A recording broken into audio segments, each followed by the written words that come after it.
자, 여태까지 이자, 배당, 사업, 근로, 연금, 기타 소득 금액을 계산하고 수입 시기라든가 과세 방법까지 쭉 다 설명을 했습니다. 이제는 다 모아야 됩니다. 모은 걸 뭐라고 했어요? 종합 소득 금액이라고 했죠. 자, 이자 소득 금액, 배당 소득 금액, 그리고 사업 소득 금액, 근로 소득 금액, 연금 소득 금액, 기타 소득 금액, 즉 종합소득으로 합산되는 소득을 다 모아봅니다.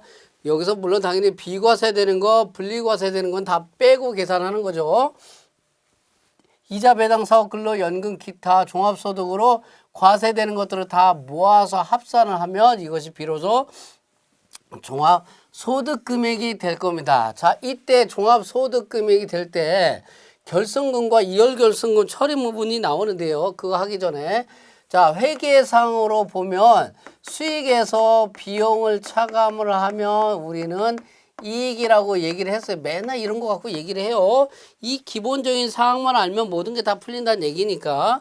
자, 법인세법에서는 입금에서 손금을 차감을 하면 이것이 소득이라는 얘기를 했어요. 소득세법도 마찬가지로 총수익 금액에서 필요경비를 차감을 하면 소득이라는 얘기를 했어요. 그런데 수익보다 비용이 더 크게 되면 우리는 손실이라는 용어를 쓰는 거죠. 회계상으로. 법인세법에서도 입금보다 손금이 크게 되면 결손금이라는 용어를 쓰게 되는 겁니다. 마찬가지로 소득세법에서도 총수익 금액보다 필요경비가 더 크게 되면 우리는 이것을 결손금이라고 얘기를 하는 겁니다. 예, 다 같은 비슷한 내용이죠. 자, 이랬을 때 이 결손금을 어떻게 처리할 거냐라는 건데 문제는 법인세법이야 결손금 쭉 다 계산하면 되는데 소득세법에서는 이 결손금이 어디 소득에서 발생을 하느냐라는 겁니다. 예.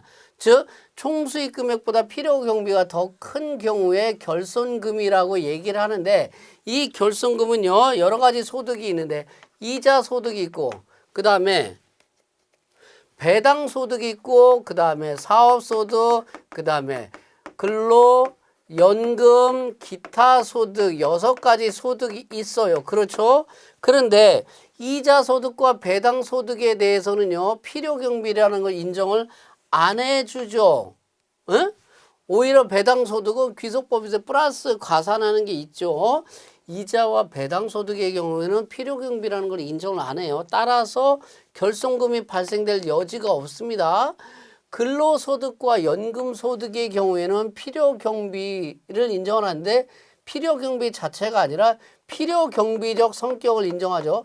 필요경비적 성격으로 근로소득공제 연금소득공제라는 걸 합니다. 그런데 근로소득공제나 연금소득공제는 항상 근로소득 총수익금액, 연금소득 총수익금액을 넘을 수가 없어요. 계산구조 자체가 그렇죠. 여러분들 확인해 보시면 돼요. 다시 근로소득과 연금소득의 경우에도 필요경비를 인정을 해주되 법상으로는 필요경비적 성격인 연금소득공제, 근로소득공제액을 차감을 해주다 보니까 총수익 금액을 넘어갈 수 없어서 여기도 당연히 결손금이 발생될 여지가 없습니다. 그렇죠? 자, 기타 소득에 대해서 필요 경비라는 게 인정이 됩니다. 물론 증빙이 없어도 뭐 80%, 90% 이런 부분이 있지만 증빙이 있는 경우는 필요 경비를 인정을 한다고 했어요. 따라서 이 필요 경비가 총수익 금액을 초과할 수 있는 경우가 있지만 세법에서는 기타 소득에 대해서 결손금 규정하고 있지 않습니다. 따라서 결론적으로 이자, 배당, 사업, 근로, 연금, 기타 종합소득 6가지 소득 중에서 결손금이 발생할 수 있는 것은 사업소득밖에 없다라는 얘기입니다. 다른 소득에서는 결손금이 발생을 하지 않거나 아니면 인정을 하지 않거나 이런 부분이 있기 때문에 결손금은 어디에서만 사업소득에 대해서만 발생을 하더란 얘기예요. 그런데 이때 사업소득에서 이 사업소득에는요 여러 가지 다른 사업소득도 있지만 부동산 임대소득도 있다고 했어요.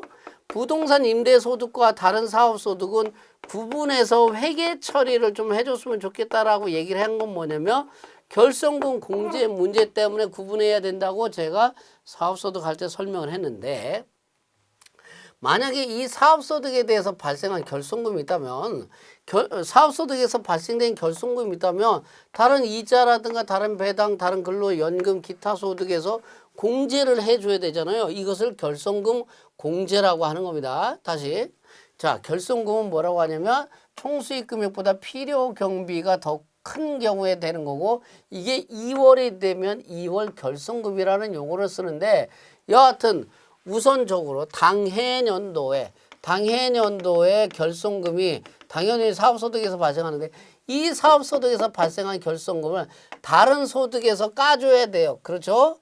상계해 줘야 되는데 어떻게 공제를 해줄 거냐? 사업소득에서 발생한 결손금과 또 부동산 임대업에서 발생된 결손금을 구분을 해야 됩니다.